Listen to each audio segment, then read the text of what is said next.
کہتے ہیں نگاہ ولی میں وہ تاثیر دیکھی اور بدلتی ہزاروں کی تقدیر دیکھی. یک زمانہ صحبت باہولیا بہتر 100 سال اطاعت بیریا. میں نے حسنین معاویہ سے کہا میں ضرور آؤں گا، پیر تے مکو جڑا لفافہ دے سنو بھی گپڑو سی انشاءاللہ. ماشاءاللہ ابھی پھنس گئے. ماشاءاللہ سنے حضرت علامہ رشید احمد گنگوئی رحمہ اللہ، اللہ ان کی قبر پہ کروڑوں رحمتیں نازل فرمائے. آپ ایک بارات کے ساتھ تشریف لے گئے انڈیا میں، اور حضرت امداد اللہ مہاجر مکی رحمہ اللہ کی بستی میں تشریف لے گئے. بارات کے اندر ملاقات ہوئی. جس طرح آج میں نے قاضی صاحب کی زیارت کی، ملاقات ہوئی. مولانا امداد اللہ مہاجر مکی رحمہ اللہ نے حضرت گنگوئی کا ہاتھ پکڑ لیا، فرمایا بیٹا کیا کرتے ہو؟ آپ فرمانے لگے میں دیوبند میں پڑھاتا ہوں. مولوی ہو، نوجوان ہو، لائق ہو، فائق ہو، اور رشید احمد گنگوئی ہو. اللہ اکبر. آج چھوٹا موٹا مولوی پکڑائی نہیں دیتا. رشید احمد گنگوئی جو دارالعلوم دیوبند کے اندر پڑھاتا ہے، حضرت نے فرمایا کیا پڑھاتے ہو؟ کتابوں کے نام گنے، اور گننے کے بعد حضرت نے فرمایا یہ بتاؤ کہ کسی سے بیعت بھی ہوئے ہو؟ حضرت نے فرمایا نہیں بیعت نہیں ہوا. کہا ضرورت محسوس نہیں ہوئی؟ کہا حضرت وقت ہی نہیں ملتا، پڑھانے میں لگا ہوتا ہوں، کافیہ پڑھاتا ہوں، جامی پڑھاتا ہوں، سلم پڑھاتا ہوں، شرح تہذیب پڑھاتا ہوں، کنز پڑھاتا ہوں، ادایہ پڑھاتا ہوں، میبزی پڑھاتا ہوں، فلاں کتاب پڑھاتا ہوں، اور رات کو ایک کتاب پڑھانے کے لیے 20 کتابوں کا مطالعہ کرنا پڑتا ہے. وہاں عام طالب علم نہیں بیٹھے ہوتے، بلکہ میرے سامنے دیوبند میں پڑھنے والے طلبہ ہوتے ہیں. مذاق نہیں ہے ان کو پڑھانا. اللہ اکبر. حضرت مسکرائے. اللہ کا ولی تو ولی ہوتا ہے. کہتے ہیں نگاہ ولی میں وہ تاثیر دیکھی اور بدلتی ہزاروں کی تقدیر دیکھی. یک زمانہ صحبت باہولیا بہتر 100 سال اطاعت بیریا. اللہ اکبر. حضرت پیچھے پڑ گئے.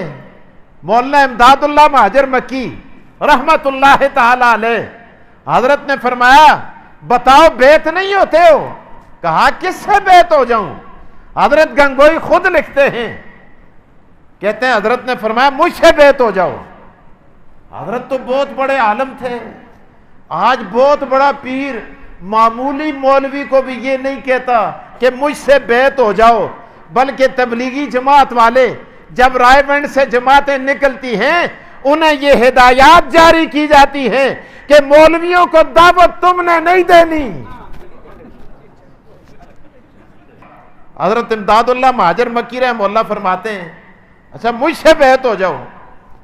حضرت گنگوئی فرماتے ہیں میرے دل کے اندر اور نفرت پیدا ہوگی. عجیبہ پیر ہے، میں تو بیعت ہی نہیں ہوتا، اے آختے مڑے کو لو بیعت ہو جو لو.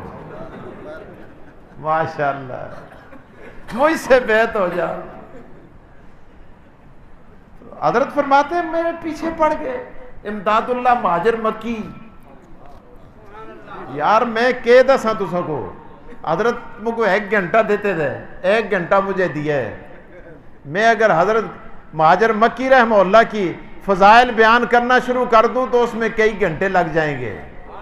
حضرت گنگوئی تو اپنی جگہ ایک بہت بڑا علم کا پہاڑ ہے. سنو تصوف کی دنیا کا بھی بڑا بیتاج بادشاہ ہے. سنو حضرت گنگوئی فرماتے ہیں میری جان نہ چھوٹی. میں نے کہا حضرت یہ بتائیں کہ بیعت ہونے میں کتنا وقت لگے گا؟ حضرت نے فرمایا 40 دن. بولو 40